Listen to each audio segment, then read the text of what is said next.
All right, so let's see. I have one question over here, and I'll get you. Okay, two.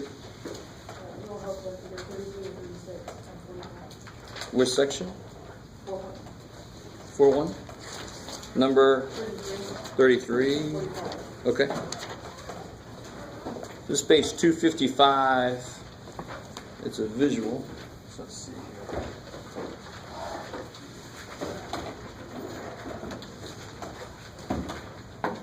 And the other one was 44? 45.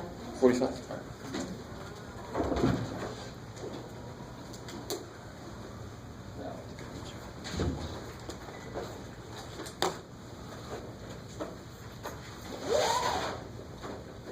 If you know, I can move there.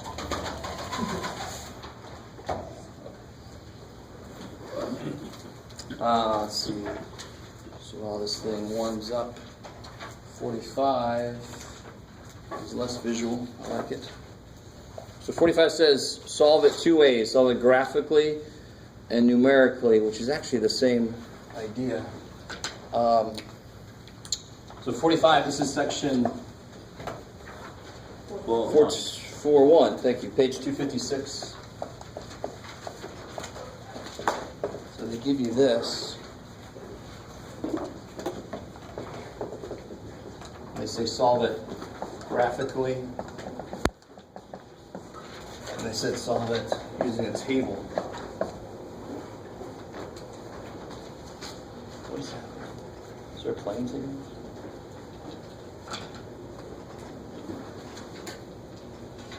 All right, we'll see what happens. So graphically, how do I do that? How do I solve that system graphically? I mean, where would the answer be if I graphed something? What do I graph? We find y-intercept. All right, so what does it mean when it says solve a system of equations graphically? Yes, exactly. So each one of these is a line. So if I plot them, the answer is going to be where they meet. I like it. You guys with me? All right, what the hell? I feel like you guys are here because you had a moving violation, and this is like a DMV sanction. Has anybody ever had to do that? Actually, I had to do that once. It's awesome. It's when you watch these horrible movies, blood runs red on the highway. I'm not going to show you that movie, I'm sorry. That would probably make some of you guys feel better about being here. That's better than math. Let's watch people die. All right. So even if it's easy, just humor me by just saying something so I know that you're actually awake. So yeah, each of these would be a line. So if I graph both of them, the answer is going to be where they meet. Because a line, if I graph a line by itself and I connect the dots, the line goes through all the points that works in that equation. So if I graph another line, it goes through all the points that work in that equation. So which points work in both equations? Any points where they meet. Yeah. I like it. So, we could actually have a graph like this. You have like a parabola and a line, and they would actually meet at 2 points, right? So there would be 2 solutions to that. We're going to have, for straight lines, you can only have one solution, no solutions, or infinitely many solutions, right? Okay, good. I like it. I like it.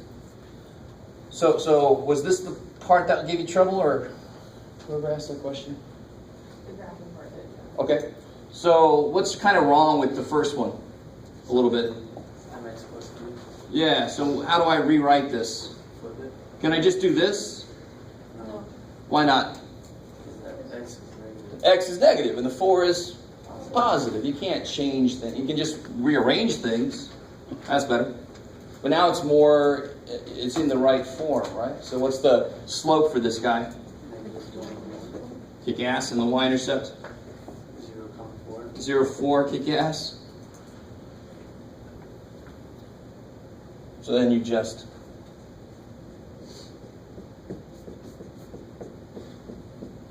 so now I go 0, 4, and then it tells me to go. So I go down 1 over 1, down 1 over 1, down 1 over 1, maybe even up 1, back 1, just to cover my bases, and then there's my line. Oh crap! Make it big. All right. Make the point's big and you're fine. All right. And then on top of that, I can plot this other dude. What do I know about this guy? Has the same slope. Yeah, well, slope is positive 1 over 1. And the y-intercept, of course, is just this to negative 2. So I plot negative 2. And then I go, Up 1. Over yeah, up 1, over 1. Oh, sweet, okay. So the answer would be Or. 3, 1. Kick ass. So don't just graph it and stop. You got to tell me what the answer is. So graphically is a method to solve it. You still have to tell me what the answer is. And don't say, well, you know what point that. No. I need to know you know what point that is. 3, 1. Which means, what about 3 and 1? That's where the two lines meet. But what's it really mean about the point 3, 1? What's it mean? If you plug it into both equations. Either one, yeah. It's got to work in both. Sweet. So you plug a 3 in for x, 4 minus 3 is 1. Sweet. You plug a 3 in for x, 3 minus 2 is 1. Sweet. Now to me, part B is kind of silly, to be honest, but oh well. Right, so I can disagree with the book if I want to. But part B just says if you make a table of values for each, you just see where the table agrees. So if I make a table of values for this, and once you've done this, it's kind of silly. You know what to do, right? So if I put a 2 in, I get 2 out. If I put a 3 in, I get 1 out. That's plenty. X minus 2. If I put a 2 in, I get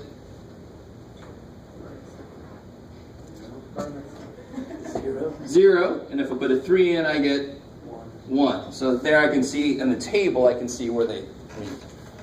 So to me, it's kind of silly. Once you graphed it, the table's almost silly. I already know the freaking answer, so just do a couple points just to show me you plugging it in and making sure it works.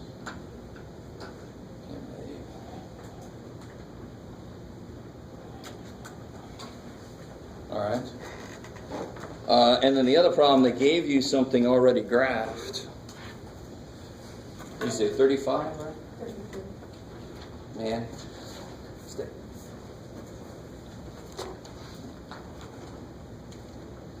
No. Maybe. No. Yes. Do it. No. Something's got to do it. That's going to do it. All right. Let's see. So 33. Did somebody? It's the one, the far one. Yeah, on the yellow. The other one. There you go. All right, sweet. I know, I like this one. So 33, the instructions say the graphs are shown. Use the intersection graphs method to identify the solution. So I love it, the intersection of graphs, where the two lines meet. Right, if you want to say that in English. So you just take a look. They've already graphed it for you. So where do the two lines meet? 3, 2. They meet at 3, 2. Done. The answer is 3, 2. And then you can check it if you plug 3 and 2 in, it makes 5. If you plug 3 minus 2, it makes 1. Bam. Is that cool? Do you want us to like comment on the graph and stuff? No. Just put the answer down? Yeah. I mean, those, there's not, I know I'm wearing my Show Your Work shirt, but they've already done the work. Okay. Yeah, it's almost, there's nothing really to do. You just tell me what the answer is. Yeah. Cool. So hopefully not too many of you guys have a book like this where they already have the answer staring in the face. Okay. Anything else from homework? Yes. I think it was 9. Oh yeah. Oh, okay. Gotcha. So you can get down that far. Oh yeah. Let's demolish the book. My poor little book.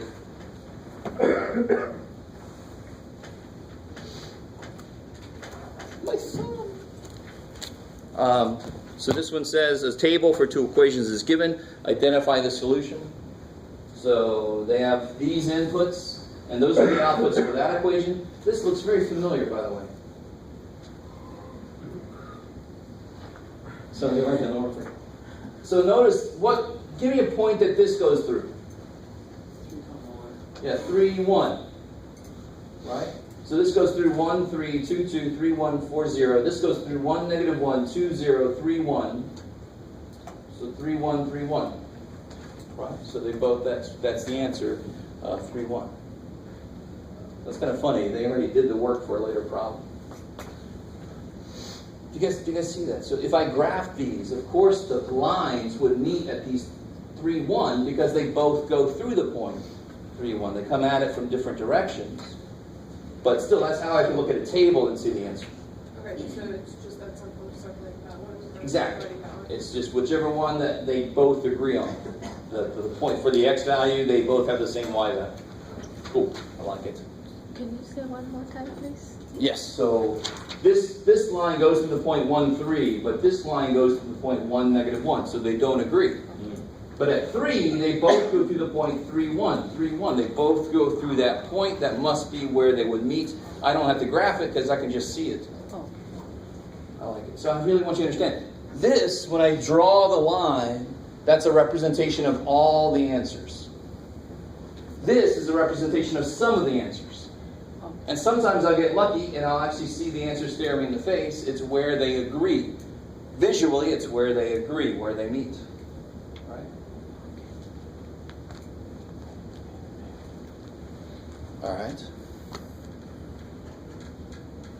Anything else from homework? Who did I? Yes. 3.6 and 72.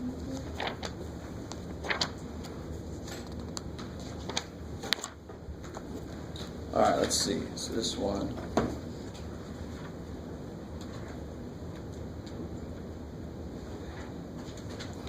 No, you silly. Look at all the answers there.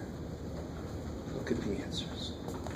All right, so, okay. So once you understand that you can pull points out of a paragraph, right? They don't have to be written as points. You just write them as points because you realize they could be looked at as points. So can somebody tell me one point from what they tell me?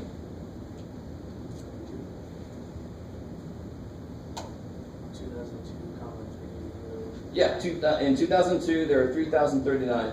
Let me see if they tell me anything during your experiment. Okay, good. I got you. Oh, and you haven't seen anything up there. It's too bad for you. All right.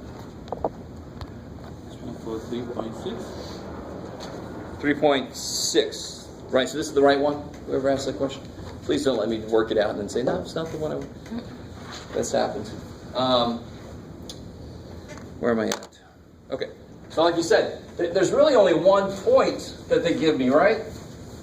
But they're asking me for the equation of a line. So what do I need to be able to find the equation of a line? Well, two things. A point and the slope.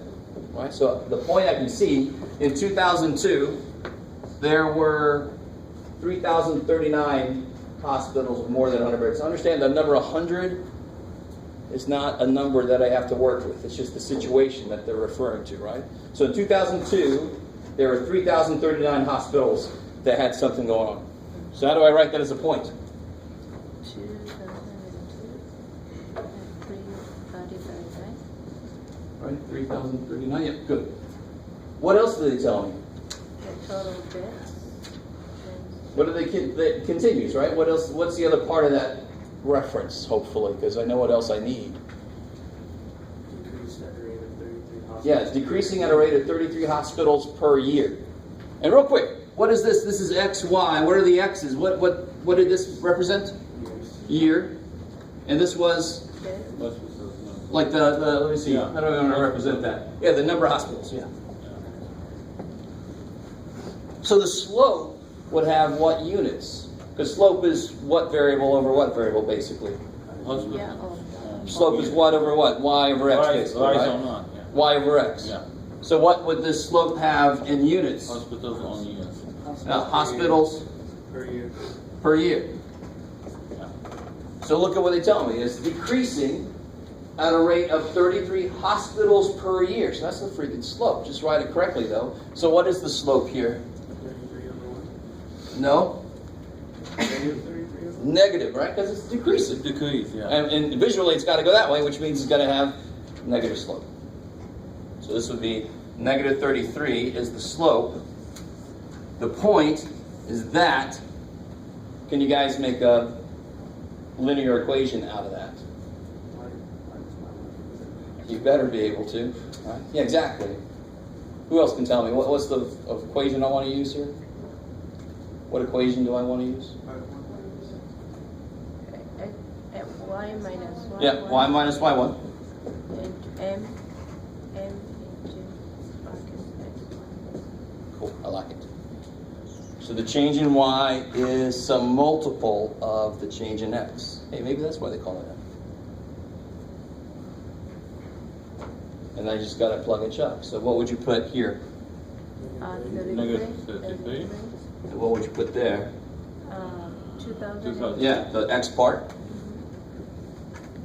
Why am I doing all that? You're doing it. You guys finish that out. I don't have to do the homework. I already did that.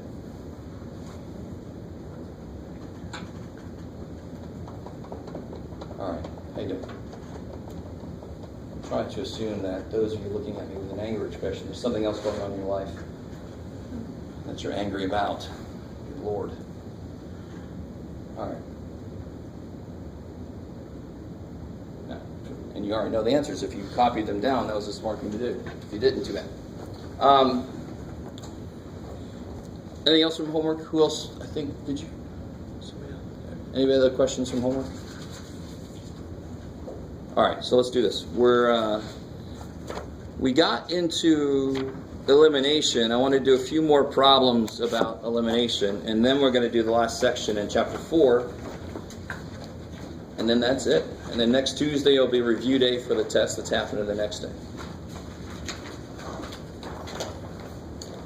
So let me just do a couple up here on the board to remind you, and then I'm going to unleash you on some problems in the blue book. And hope.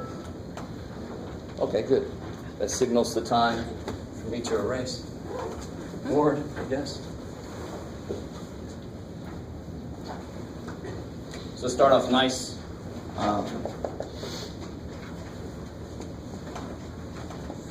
It's elimination method. So if I had something like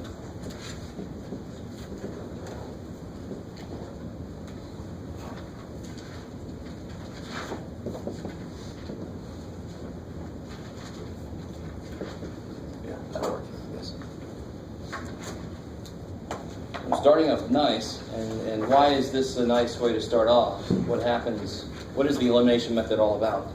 The Y's go away. The y's go away if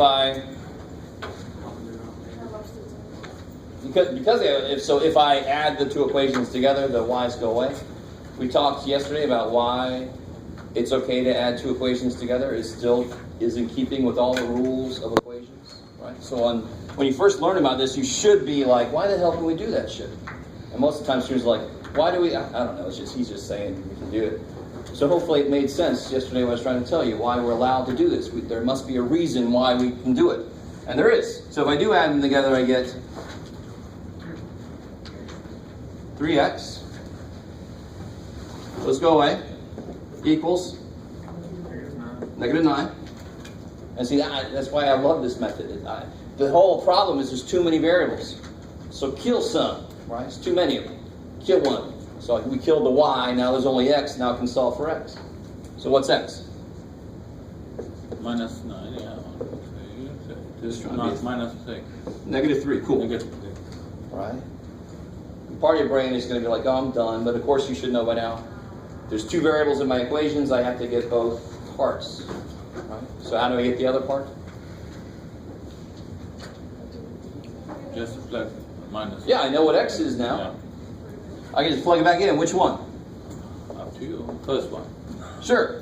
So we got 2 times x, but x is -3. Plus y is -5. -6 plus y is -5. Add 6, y is 1. So what's the answer?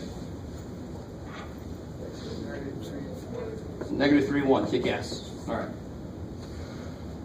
Okay. So that was a nice one. That shows the basic idea. So now let's do an ugly. We did a really ugly one yesterday. If you were here for that, it was awesome. Right? And it's you just brute force. Right? The whole idea is even if I put gross things into a problem, the most important thing is the process. You just apply the process. Attack it. If there's fractions, you better know how to handle fractions. LCDs and all that kind of business.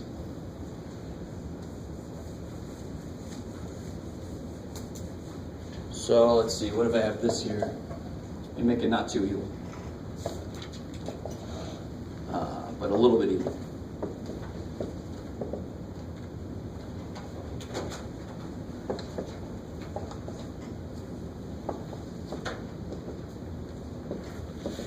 Shit, hold on.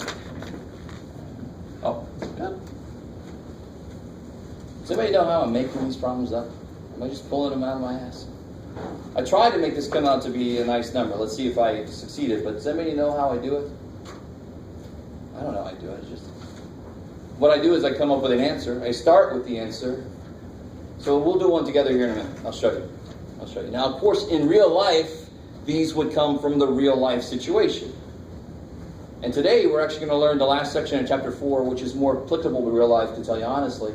For example, you get on an elevator, and let's say there's a lot of people that want on that elevator. What are you worried about? Disease. All right, good. Disease. Let's say you got your mask going, right? And you got your gel for your hands and stuff, and you got you step off. Yeah. Got an attitude going on, right? What else are you worried about? Weight. Wait, you're like, wait. There's enough people. Let's not go for a record here. Because they get that little plaque up there, and there's always like the last time it was inspected was 2012, and you're thinking, is that all right? Is that okay? Or it's just missing. There's like a place for and it's just not there. You know, like, please work. Right? Because who wants to take stairs?